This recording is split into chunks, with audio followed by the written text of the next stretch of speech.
에스겔서 20장 40절부터 44절 말씀까지 제가 봉독을 해드리도록 하겠습니다. 에스겔서 20장 40절부터 44절입니다. 주 여호와의 말씀이니라. 이스라엘 온 족속이 그 땅에 있어서 내 거룩한 산 곧 이스라엘의 높은 산에서 다 나를 섬기리니 거기에서 내가 그들을 기쁘게 받을지라. 거기에서 너희의 무리가 너희가 드리는 첫 열매와 너희 모든 선물을 요구하리라.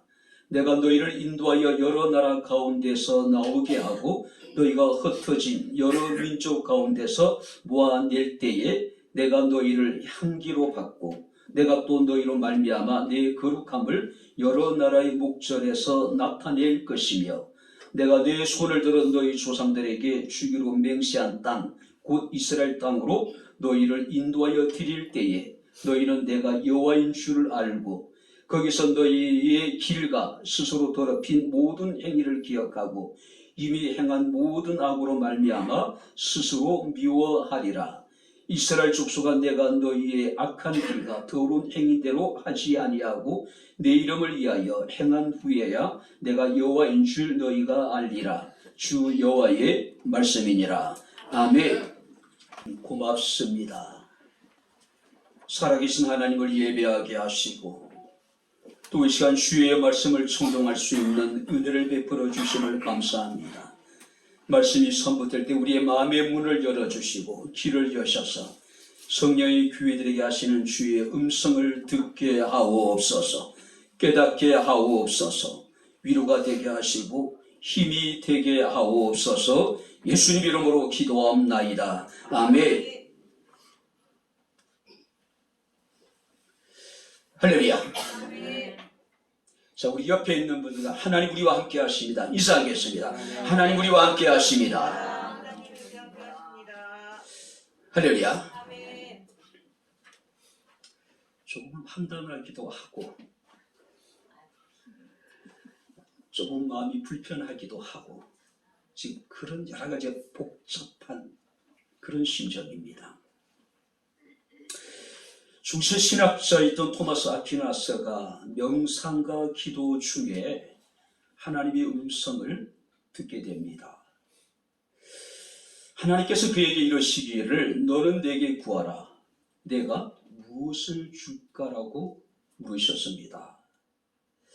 그때 토마스 아퀴나스는 하나님께 구하기를 주님, 나는 주님 외에 바라는 것이 아무것도 없습니다.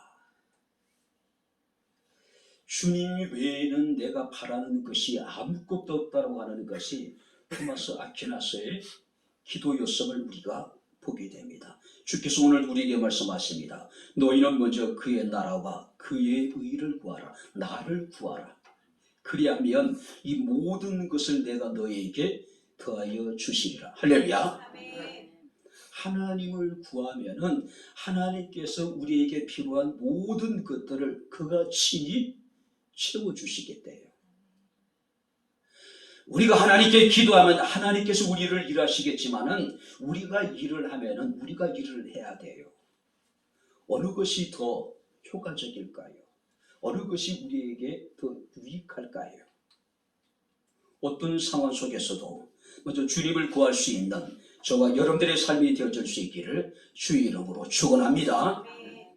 오늘 본 말씀을 보게 되면 하나님의 연단을 통해서 이스라엘의 변화와 회복에 대한 예언입니다. 이스라엘이 범죄하여 하나님의 심판으로 말미암아 그들이 바빌론의 포로로 사로잡혀 갑니다. 그들 스스로는요, 도저히 자신의 힘으로는 다시 예루살렘으로 돌아온다는 것이 불가능한 상황이었습니다.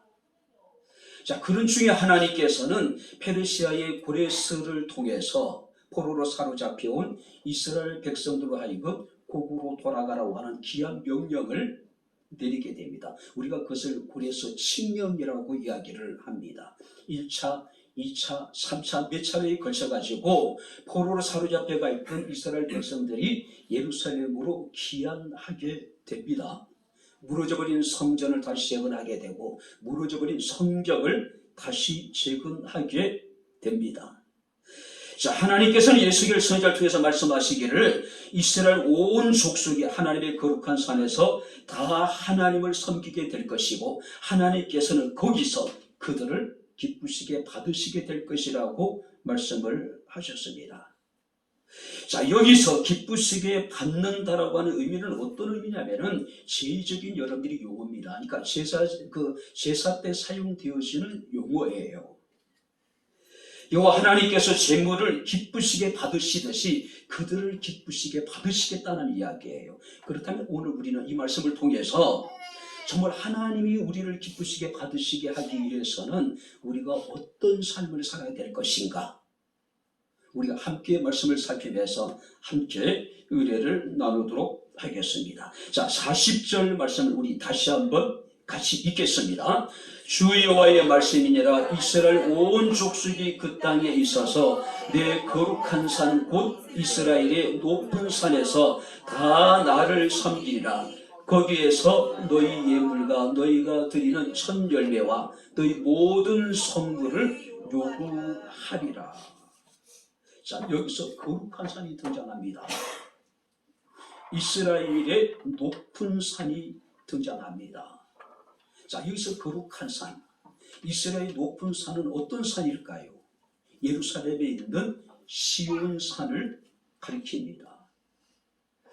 자, 여기서 시온산이라고 하는 것은 하나님께서 이스라엘을 통치하시고 하나님께서 이스라엘을 통해서 경배를 받으신다라고 하는 것을 의미하고 있는 겁니다. 특히 우리가 39절 말씀을 보게 되면은 이제 약속의 땅에 들어올 때에 백성에게 다시는 우상 숭배로 여호와의 이름을 더럽히지 말라고 말씀하고 있어요. 그리고 너희는 하나님의 거룩한 산, 이스라엘 높은 산에서 하나님께 경배를 드리라는 이야기입니다. 제사를 드리라는 이야기예요. 그리고 여호와께서 말씀하십니다. 거기서 너희 예물과 너희가 드리는 첫 열매와 너희 모든 선물을 요구하게 될 것이고 하나님께서 너희가 드리는 예물과 첫 열매와 선물을 기쁘시게 받으시는데 너희를 받으시겠다는 이야기예요. 자, 여기서 예물이라고 하는 것은 성소 밖에서 별도 의식 없이 드려지는 예물을 말합니다. 자, 여기서 첫 열매라고 하는 것은 가장 좋은 것을 의미합니다. 그리고 선물이라고 하는 것은 예배와 관련된 모든 것들을 하나님께서 요구하시고 하나님께서 그것들을 기쁘시게 받으시겠다는 이야기예요. 이는 하나님께서 흠없는 제물을 기쁘시게 받으시는 것처럼 예배하는 당신의 택한 백성들을 기쁘시게 받으시겠다는 이야기예요. 그냥 받으시겠다는 이야기가 아니라 최고의 예물로 하나님께서는 그것들을 받으시겠다는 거예요. 누구를? 예배하는 자들을. 예배하는 자들을. 그럼 이건 어떤 의미냐면은 그동안 단절되어졌던 하나님과 이스라엘 관계가 회복되게 될 것이고 중단되어졌던 제사가 회복되게 될 것이다. 다시 말해서 예배가 회복될 것이라는 것이죠. 근데 여기서 우리가 놓쳐서는 안 되는 단어가 있습니다. 뭐냐면은 거기서 하나님은 거기서 그들을 기쁘게 받으시며 거기서 그들의 예물을 하나님께서는 받으시겠다는 이야기예요. 그 다음에 거기는 어떤 곳일까요? 하나님의 거룩한 산, 이스라엘 높은 산, 하나님이 정하신 곳, 하나님이 예배를 위해서 특별히 구별해 놓은 선별된 곳. 오늘날 그곳이 어딜까요? 교회가 아닐까요? 교회. 그죠? 하나님께서 교회에서 드려지는 우리의 예물을 받으실 것이고 교회에서 드려진 우리의 제사를 받으실 것이고 교회에서 우리가 하나님을 예배하게 될 때에 하나님께서는 우리 자신을 최고의 예물로 기쁘시게 받아주시겠다는 이야기예요. 우리 자신을. 사랑하는 성도 여러분들, 예배의 자세는요 하나님과의 관계를 보여주는 기준입니다. 바로미터예요. 척도예요. 사무엘상 2장에 보게 되면은 엘리 제사장의 두 아들이 등장합니다. 홈리와 비느하스. 그는 아버지를 따라서 제사장으로서의 직무를 감당을 해요. 수행을 합니다. 그런데 그들에 대한 성경의 증언은 충격적이에요. 뭐라고 얘기냐면은 그들은 제사장임에도 불구하고 행실이 나빴고 하나님을 알지 못했고 여호와의 제사를 멸시했다. 이것을 멸시했다는 것은 하나님께 드리는 제사를 없이 여기고 하나님께 드리는 제사를 무시했다는 이야기예요. 제사장임에도 불구하고 행실이 나쁘고 하나님을 알지 못하고 하나님께 드려지는 제사를 없이 여기고 무시했다. 우리가 같은 시간에 정해진 순서에 따라서 예배를 드린다 하더라도 예배를 드리는 우리의 자세는 각기 다를 수 있다는 것이죠. 예배를 드리면서도 행실이 나쁜 사람도 있을 수 있을 것이고 예배를 드리면서도 하나님을 뭘 알지 못하는 사람도 있을 것이고 예배를 드리면서도 하나님의 제사를 없이 여기고 무시하는 사람도 있어요. 예배에 집중하지 못하는 겁니다. 주께서 말씀하십니다. 나를 존중히 여기는 자를 내가 존중히 여기며 나를 멸시하는 자를 하나님도 그를 멸시하겠대요. 예배를 무시하고 예배를 없이 여기면 하나님도 그들을 무시해버리겠다는 이야기예요. 없이 여기겠다는 이야기예요. 하나님께서는 사무엘상 3장 14절에 엘리 집안의 제약은 어떤 제물로나 어떤 희생의 제사로도 영원히 속죄함을 받지 못할 것이다. 무슨 얘기일까요? 영원히 벌을 받아서 그들이 저주를 받게 될 것이라는 이야기예요. 결국 엘리 제사장의 두 아들은 블레셋과의 전쟁에서 하나님의 계를 앞세우고 출전을 합니다. 전쟁에서 피하고 두 아들은 전쟁터에서 전사를 하게 됩니다. 아니, 전사라기보다는 하나님께 죽임을 당하게 돼요. 그리고 하나님의 계는 블레셋 사람들에게 뺏기게 됩니다. 두 아들이 죽고 하나님의 계가 뺏겼다는 이야기를 듣고 엘리 제사장은 뒤로 자빠져서 목배가 부러져서 그 자리에서 즉사하게 되는 모습을 우리가 보게 됩니다. 하나님께 바른 자세로 예배할 수 있게 되기를 주 이름으로 축원합니다. 할렐루야. 그러기 위해서는 내려놓음이 절대적으로 필요합니다. 내려놓음이에요. 지금 여러분들이 생각하고 있는 건 내려놓으세요. 그 부분에 집중하세요. 지금 여러분들이 염려하고 근심하는 것 내려놓으세요. 내려놓지 않으면 온전한 예배가 결코 이루어질 수 없습니다. 지금 내가 집착하고 있는 것 그거 내려놓으세요. 지금 내가 손에서 놓지 못하는 것 내려놔야 돼요. 내려놓지 않고는 우리가 온전한 예배를 드릴 수가 없어요. 그런데 많은 사람들은 그것을 내려놓지 못하는 겁니다. 그것을 놓지 못하는 거예요. 하버드 대학을 졸업하고 몽골에서 선교사로 활동을 하셨던 이용규 선교사님. 그의 내려놓음이라는 책에 보게 되면 이런 일화가 소개되고 있습니다. 수요 예배라고 저는 기억이 돼요. 예배 시간이 다 되었는데 몽골 자매가 하나가 온 몸에 땀이 범벅이 돼가지고 헐레벌떡 교회 안으로 들어오는 거예요. 소를 잃어버렸어요. 자, 잃어버린 소를 찾기 위해서 이리저리 뛰어다니다가 시간을 보니까 예배 시간이 다 됐어요. 소를 포기하고 교회로 들어오게 됩니다. 그 이야기를 들은 그 교인들이요 얼마나 충격을 받았겠어요. 몽골인들에게 있어서 소는 굉장히 중요한 재산입니다. 여러분들 우리가 농업시대에 우리나라도 마찬가지 아니에요. 소가 얼마나 큰 역할을 해줬습니까? 교인들은 예배 시간에 예배를 위해서 소를 포기한 그 자매가 실망하지 않도록 하나님께서 은혜를 베풀어 달라고 간절히 기도했습니다. 그런데 예배를 마치고 밖에서 소 울음소리가 들려요.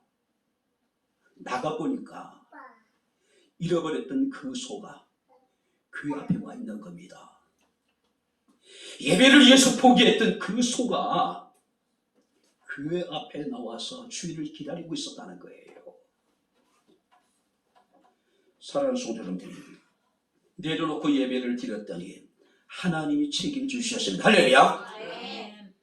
여러분들의 자녀들의 문제, 여러분들의 사업의 문제, 또 여러분들이 여러 가지 많은 염려하고 근심하고 있는 문제들, 우리가 내려놓고 하나님을 예배할 때 하나님이 책임져 줘요. 근데 우리는 그걸 내려놓지 못하는 거예요. 끝까지. 자신이 뭔가 그 문제를 해결하려고 하는 거예요. 해결이 될까요? 오히려 문제는 얽힌 실타래처럼 얽히고 설켜가지고 내가 도저히 해결할 수 없는 지경까지 이를 수가 있는 거예요. 요한복음 4장 24절 말씀을 보니까 주님께서 말씀하십니다. 하나님의 영이시니 예배하는 자가 영과 진리로 예배할지니라. 아버지께서는 자기에게 이렇게 예배하는 자를 찾으신다. 이렇게 예배하는 자들, 영과 진리로 예배하는 자들. 영이라고 하는 것은 그리스도의 영이신 성령을 말합니다. 자, 여기서 진리라고 하는 것은 하나님의 복음 말씀이에요. 여기서 어떤 의미일까요? 예배를 드리는 자들의 자세를 말하고 있는데 우리는 영과 진리로 예배해야 됩니다. 영과 진리 안에서 예배를 드려야 돼요. 성령의 감동하심을 따라서 예배를 드려야 되고 하나님께서 말씀하신 방법대로 우리가 예배를 드려야 되는 거예요. 레위기 10장 1절 2절 말씀을 보니까 아론의 두 아들 나답과 아비후가 제사장이 되어져서 하나님께 여러분들이 제사를 드리게 됩니다. 근데 성경에 이렇게 기록하고 있습니다. 하나님이 명하지 않는 다른 불로 여호와께 분향하였다가 불이 그들을 삼키매 그들이 여호와 앞에서 죽었다. 하나님이 원하시는 방법대로 제사를 드리지 않고 자신이 편리한 대로 임의대로 다른 불을 가지고 하나님께 분향을 했다가 그 불이 그들을 태워서 죽여버렸다는 이야기예요. 중요한 것은 여호와 앞에서 온전한 예배로 하나님을 기쁘시게 할 수 있는 저와 여러분들의 삶이 되어질 수 있기를 주 이름으로 축원합니다. 할렐루야. 하나님이 기쁘시게 받으시는 사람은 어떤 사람일까요? 온전한 예배를 드리는 사람, 하나님을 존중하고 하나님을 인정하고 우리가 예배를 존중하고 들고 떨림으로 우리가 하나님께 예배하게 될 때에 하나님께서 그런 자들을 기쁘시게 받으시겠다는 이야기예요.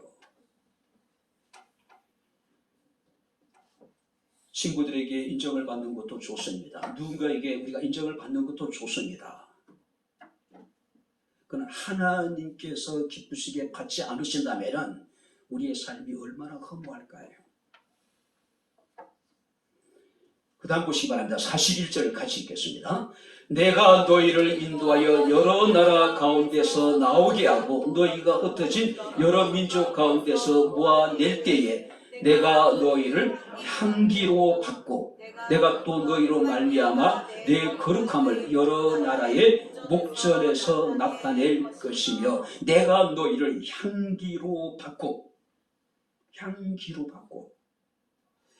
여호와께서 기쁘시게 하는 향기로운 냄새로 하나님께서 그들을 받으시겠다.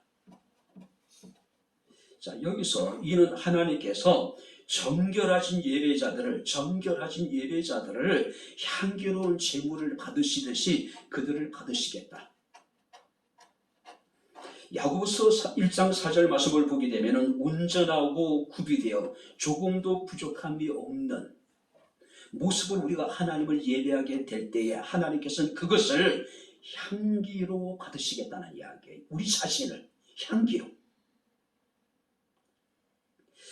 에베소서 5장 2절 말씀을 보게 되면 그는 우리를 위하여 자신을 버리사 향기로운 제물과 희생 제물로 하나님께 드리셨고 하나님께서는 그 향기로운 제물과 희생의 제물을 기쁘시게 받으셨듯이 우리를 향기로운 제물로 여기고 희생의 제물로 하나님께서 기쁘시게 받아주시겠다는 이야기예요. 고린도후서 2장 15절 말씀을 보니까 우리로 하여금 고린도 교회 성도들에게 이르기를 하나님 앞에서 그리스도의 향기라고 이야기를 합니다. 하나님 앞에서의 향기. 에몬스라는 사람은 그런 얘기를 하더라고요. 거룩함에는 사랑이 숨어 있고, 거룩함에는 선함이 있으며, 거룩함에는 겸손이 그의 옷이다. 그리고 거룩함의 목적은 하나님의 영광이라고 이야기를 합니다. 거룩한 자들을 하나님께 향기로 받으시고, 거룩한 자들이 드려지는 그 예배를 하나님께서는 아름다운 향기로 받으시겠다는 이야기예요. 착한 것도 중요하지만 더 중요한 것은 하나님께 순종하는 겁니다. 착한 데 순종하지 않는 사람들 보게 되면 뺀질이 같아요. 그죠? 착한 것 같은데 순종하지 않아요.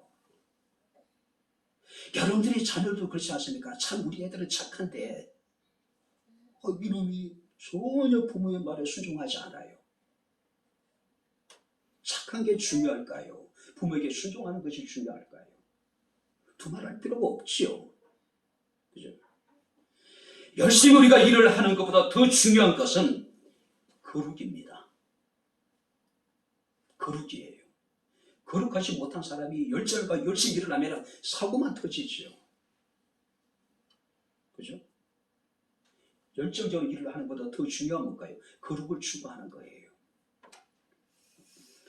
성경에서의 선의 기준은 착한 일을 하는 것이 아니라 순종함과 거룩함이 있다는 사실을 우리가 기억을 해야 됩니다. 이런 거룩한 자들을 하나님께서는 아름다운 향기로 받으시겠다는 것이죠. 아름다운 향기로.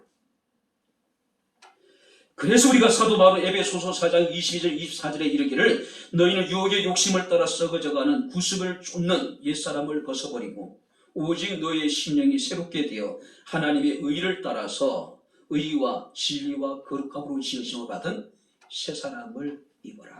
새 사람이라는 것은 내가 거룩함을 추구하라는 이야기죠. 온전히 하나님을 예배하는 거룩한 자들을 하나님께서는 아름다운 향으로 받으시겠다. 마태복음 5장 14절 16절 말씀 주님께서 말씀하십니다. 너희는 세상의 빛이라. 이같이 너희 빛이 사람 앞에 비치게 하여 그들로 너희 착한 행실을 보고 하늘에 계신 너희 아버지께 영광을 돌리게 하라고요. 이런 자들을 하나님께서는 향을 받으시듯이 그들 기쁘시게 받으시겠다. 영국 남동부의 어느 교회 묘지에 놀라운 일이 벌어졌다 그럽니다. 그 교회 묘지에는 네모굴에 큰 무덤이 하나가 있었는데 그 무덤 가운데 큰 무화과 나무가 자라고 있다는 거예요. 큰 무화과 나무, 무덤 가운데. 그 무덤의 주인은 무신론자였던 한 여인이라고 이야기를 합니다. 그는 임종 직전까지 하나님을 도발했던 여인이에요. 그럼 이런 얘기를 했다 그래요. 임종의 평상에서 만약 하나님이 계시다면 내 무덤에서 나무가 나와 자라게 할 것이다. 만약에 하나님이 계시다면 내가 죽어서 장사되고 난 다음에 내 무덤에서 나무가 자라게 될 것이다. 근데 실제적으로 그 무덤 가운데 나무가 하나 자라기 시작한 거예요. 무화과 나무가요. 많은 사람들이 그렇게 얘기한다 그래요. 그는 하나님이 살아계시고 하나님이 전능하신 분이심을 죽어서 무언으로 증언하고 있다. 죽어서 무언으로 우리가 하나님을 증언하는 우리가 여러분들이 긍정적인 사람이 되어야 되겠죠. 뿐만 아니라 살아생전에 그리스도의 아름다운 향이 되어져서 하나님께 기쁘시게 받으실 만한 저와 여러분들의 삶이 될 수 있기를 주의 이름으로 축원합니다. 마지막으로 세 번째, 여러분 43절 보시기 바랍니다. 같이 읽겠습니다. 거기서 너희의 길과 스스로 더럽힌 모든 행위를 기억하고 이미 행한 모든 악으로 말미암아 스스로 미워하리라. 너희 길, 스스로 더럽힌 모든 행위, 그리고 이미 행한 모든 악을 스스로 미워하라. 자, 여기서 스스로 미워한다는 이야기는 악한 행위를 부끄러워한다. 부끄러워한다. 무엇을 부끄러워야 될까요? 그의 길, 스스로 더럽힌 모든 행위, 그리고 이미 행한 모든 악을 부끄러워해라. 근데 오늘 우리는 어떨까요? 부끄러움을 모르는 사람들이 얼마나 많은지 몰라요.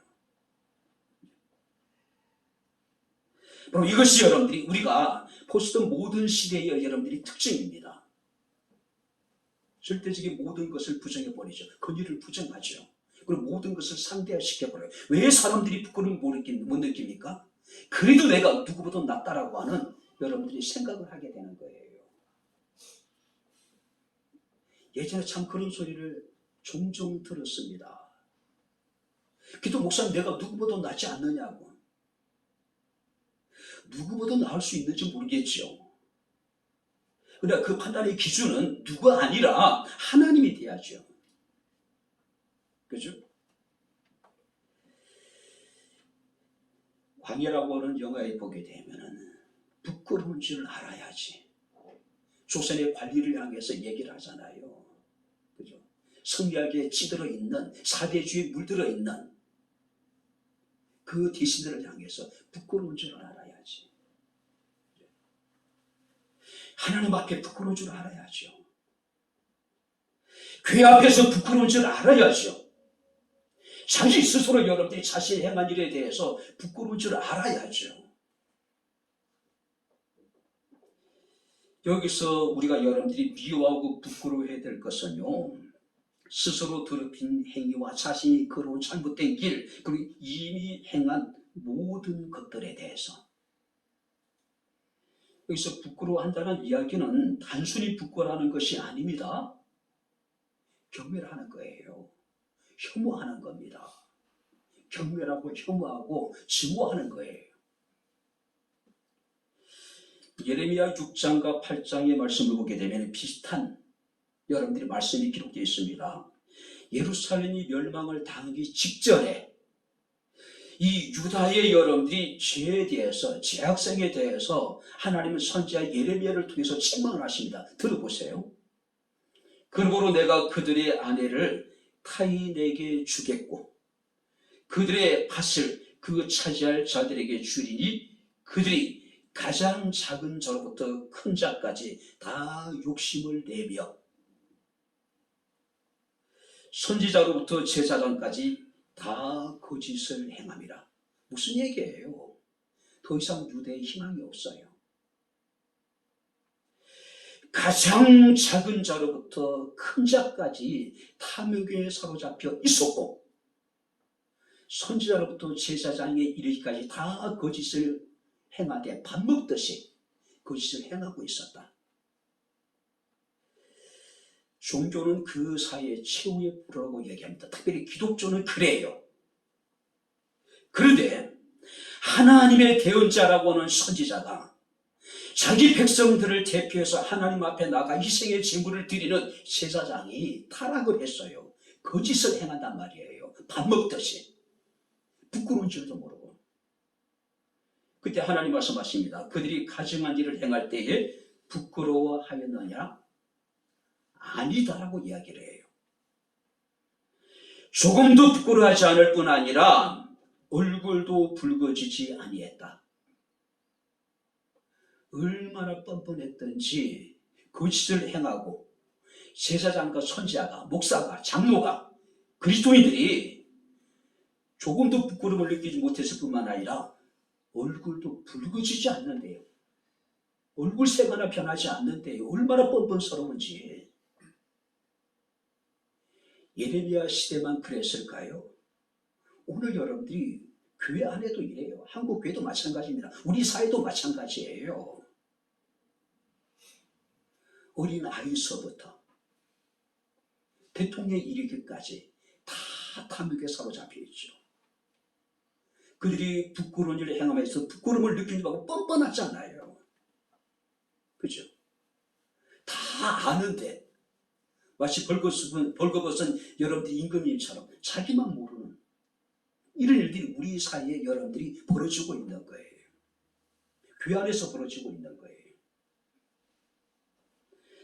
자, 그렇기 때문에 하나님께서 그들에게 말씀하십니다. 그러므로 그들이 엎드러질 자와 함께 엎드러질 것이고 내가 그들을 벌할 때 그들이 거꾸로 지리라.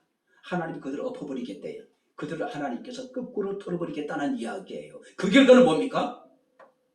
바벨론에 의해 가지고 예루살렘이 멸망해버리는 거예요. 70년의 바벨론 포로 생활이에요. 그런데 하나님께서 이런 이스라엘을 다시 회복시키셔서 그들의 죄악을 깨닫게 하고 그들이 하나님 앞에 회개하고 그들이 악을 미워하게 하겠다. 악을 미워하게 하겠다. 자, 여기서 스스로 미워한다는 이야기는 혐오하고 가증스럽게 여긴다는 뜻을 가지고 말씀드렸죠. 자, 여기서 스스로는 무슨 의미가 있습니다. 자신의 얼굴들 중에라는 뜻을 가지고 있어요. 무슨 얘기일까요? 거울에 비춰진 자신의 얼굴을 도저히 볼 수 없을 정도로 자신의 죄를 혐오하고 자신의 죄를 가증스럽게 여긴다. 예전에 유성 아파트에 살 때에 저는 이제 5층도 살아보고 또 3층도 살아보고 엘리베이터 타고 지하에서 올라가잖아요. 근데 그 엘리베이터의 전구색이 이렇게 이제 형광등색이에요. 근데 새벽에 여러분들이 내려가고 올라갈 때 이렇게 거울 앞에 비친 제 모습을 보면서 느끼는 게 뭐냐면은 굉장히 이 형광등색이다 보니까 얼굴이 창백하게 느껴지는 거예요. 자주 그런 스스로에 대해서 이런 이야기를 했습니다. 네가 목사 맞아? 네가 목사냐? 진짜 내가 분명히 목사라고 하는 여러분들이 직분을 가지고 있음에도 불구하고 거울 앞에 선 제 모습을 바라보면서 너무나도 한심한 거예요. 그래서 네가 목사 맞냐는 이야기를 몇 번 했던 그런 기억이 납니다. 거울 앞에서 비친 자신의 얼굴을 도저히 볼 수 없을 정도로 자기 자신을 혐오하고 자기 자신을 가증스럽게 여기는 것. 거울 앞에서 자기 자신에 대해 부끄러움을 느껴야죠. 수치를 느껴야죠. 근데 사람들은 너무 뻔뻔한 겁니다. 아무렇지도 않는 것처럼. 히브리서 12장 4절에 우리에게 이런 이야기합니다. 너희가 죄와 싸우되 피 흘리기까지는 싸우지 않았다. 죄와 너희가 대항을 하되 피 흘리기까지 싸우지 않고 적당히 타협했다는 이야기예요. 적당히. 좋은 게 좋은 것이라고. 자, 그리스도인에게 죄는 뭘까요? 죄란 원래의 의미가 어떤 걸까요? 관역에서 벗어나는 것. 기차가 레일에서 벗어나는 것이 죄예요. 그리스도인에게 죄가 뭘까요? 하나님의 뜻을 거스르는 모든 것이 죄예요. 주일날 우리가 정해진 시간에 주님 앞에 나와 예배하는 것이 하나님의 뜻이에요. 여기서 벗어나는 것이 죄예요. 문제는 죄를 죄로 여기지 못하고 있다는 거예요. 그렇지 않습니까? 하나님의 뜻에서 벗어나는 모든 것이 죄임에도 불구하고 사람들은 자기가 하나님 뜻을 거스르고 있으면서도 자기 자신이 죄를 짓고 있다는 것을 못 느끼는 것. 물론 우리가 여러분 사회적인 여러분들이 죄는 짓지 않을 수 있는지 모르겠죠. 그러나 하나님의 법에는 우리가 죄를 짓고 있는 거예요. 데살로니가전서 5장 21절 22절에 주님께서 말씀하십니다. 범사에 헤아려 좋은 것을 취하고 악은 모양이라도 버리라. 여러분들이 이 시간 우리는 좋은 것을 취한 사람입니다. 할렐루야. 세상의 모든 것보다는 지금 우리는 이 시간 최소한 우리는 예배를 선택한 사람이에요. 여러분들은 좋은 것을 선택한 사람입니다. 여러분들은 복 있는 사람입니다. 할렐루야. 성경을 보게 되면은 하나님의 특별한 은총을 받은 사람들의 삶을 한번 살펴보세요. 그들에게는 특별한 은총을 받을 만한 뭔가 특별한 것이 분명히 있어요. 그죠? 우리가 정말 하나님의 남다른 특별한 은총을 받기를 원한다면 하나님 보시기에 뭔가 특별한 것이 있어야 되지 않을까요? 최소한 어떤 한 부분에 있어서만큼은. 저는 이런 부분이 부족하지만 저에게는 이런 모습이 있다라고. 그런 모습을 우리가 하나님 앞에 보여야 되지 않을까요? 왜 우리가 이렇게 여러분들이 죄에 대해서 목숨을 걸고 죽기까지 죄와 싸워야 될까요? 이사야 59장 말씀을 보게 되면은 오직 너의 죄악이 너희와 너희 하나님 사이를 갈라놓았다. 뿐만 아니라 너희 죄가 그 얼굴을 가려서 너희에게서 듣지 않게 하셨기 때문이다. 우리의 기도가 하나님께 상달되지 못하도록 우리의 죄가 가려져 있다는 이야기예요. 그래서 예수께서는 마가복음 9장 43, 47절에 내 손이 죄를 범하거든 잘 들어보세요. 씹어버리래요. 내 발이 너를 범죄하거든 씹어버리라. 내 눈이 너를 범죄하거든 빼버리라. 이것은 실제적으로 여러분들이 손을 잘라내고 다리를 잘라내고 눈을 빼내라는 이야기는 아니겠죠. 그만큼 죄를 미워하는 이야기예요. 저는 지금까지 우리 아이들이 그래 왔어요. 예배를 위해서 때로는 우리가 하나님의 뜻을 추구하기 위해서 어떤 선택에 여러분들이 우리가 결정을 뭔가 해야 될 때는 과감하게 저는 지금까지 물론 지금 이제 아이들이 스스로 모든 걸 판단하고 지금 이제 행할 나이가 됐지만은 최소한 부모의 손 아래 있을 때는 선택 포기하게 만들었습니다. 안나가 악기를 하죠. 교수들의 추천을 받아가지고 여러분들이 이렇게 어떤 공연장에 가서 공연을 할 수 있는 그 아르바이트를 뛸 수 있는 그 외배와 겹쳤을 때는 과감하게 포기시켰어요. 그것이 어떤 자리인지 그것이 저에게 어느 정도 여러분들이 알바비를 주는지 관계없습니다. 그건 따질 필요가 없었어요.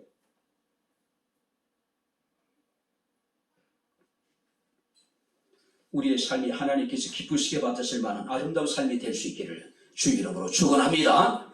최소한 부끄러움을 느낄 줄 알아야죠.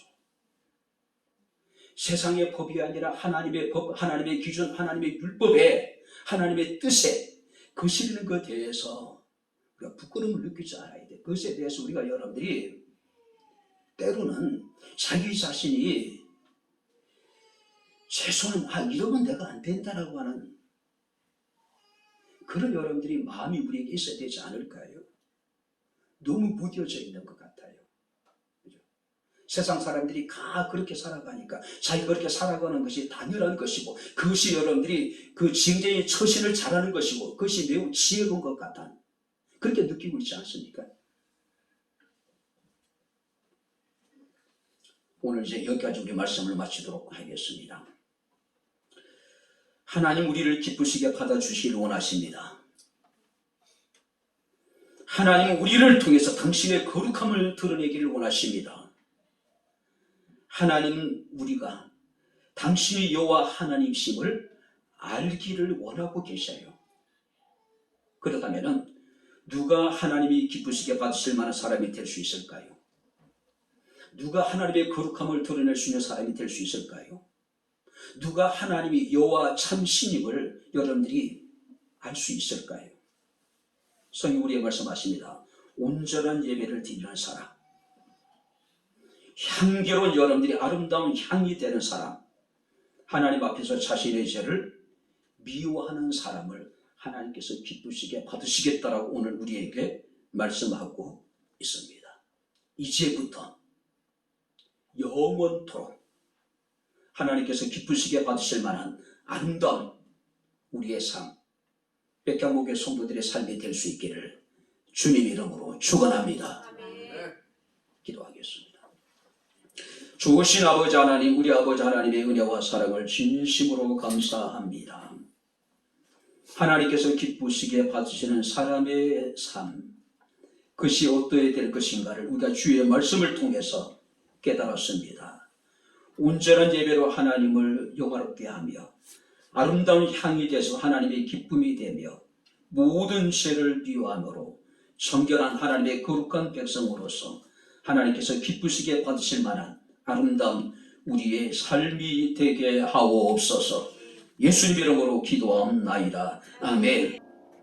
이제는 우리 주 예수 그리스도의 은혜와 하나님의 크신 사랑과 성령님의 교통 교제의 제 충만 역사 인도하시니 하나님이 기쁘시게 받으실 만한 아름다운 삶을 통해서 하나님의 기쁨되며 하나님의 영광 되기를 원하는 주의 사랑하는 모든 성도들 머리머리 위에 저들의 가정과 직장과 사업장과 이 교회와 이 나라 이 민족 위에 지금부터 영원토록 함께 있을지어다.